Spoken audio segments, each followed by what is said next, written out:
আজ আমরা কোথায় খেলতে গিয়েছিলাম আর আজ আমাদের খেলার রেজাল্ট কি হলো সবকিছুই বলবো আমাদের এই ব্লগে।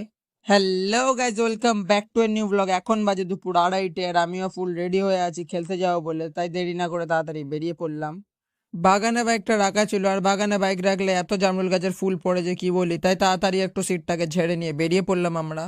এখন আমি চড়িয়ালে দাঁড়িয়ে আছি কারণ আমার দুটো বন্ধুও যাবে আমার সাথে। কিছুক্ষণ ওয়েট করতে দেখি সাকিব চলে আসে আর তারপরই দেখি সাইলও চলে আসে, তো তিনজন মিলে আমরা বেরিয়ে পড়লাম। আর আজ আমাদের খেলা ছিল বাটা স্টেডিয়াম মাঠে, আর এটা হলো জোনাল লিগের সেকেন্ড ম্যাচ। ফার্স্ট খেলা আমরা হেরে গিয়েছিলাম আর এখন দেখা যাক সেকেন্ড খেলায় কি হয়। কথা বলতে বলতে চলে এসেছি এখন আমরা বাটার গঙ্গাধারে। এখান দিয়ে এখন আমরা রোড ধরে চলে যাব গ্রাউন্ডের দিকে। চলে এসেছি এখন আমরা গ্রাউন্ডে, আর এটা হলো আজকের গ্রাউন্ড। আর খেলা শুরু হতে এখনো 40 মিনিটের মতন বাকি আছে। এখন আমাদের খেলা শেষ হয়ে গেছে আর আজও আমরা খেলায় হেরে যাই, তো এখন যাচ্ছি আমরা বাড়ির দিকে। চলে এসেছি এখন আমরা বাড়ি। আজকের ব্লগটা এখানে শেষ করছি, দেখা হচ্ছে নেক্সট ব্লগে। ততক্ষণের জন্য টাটা।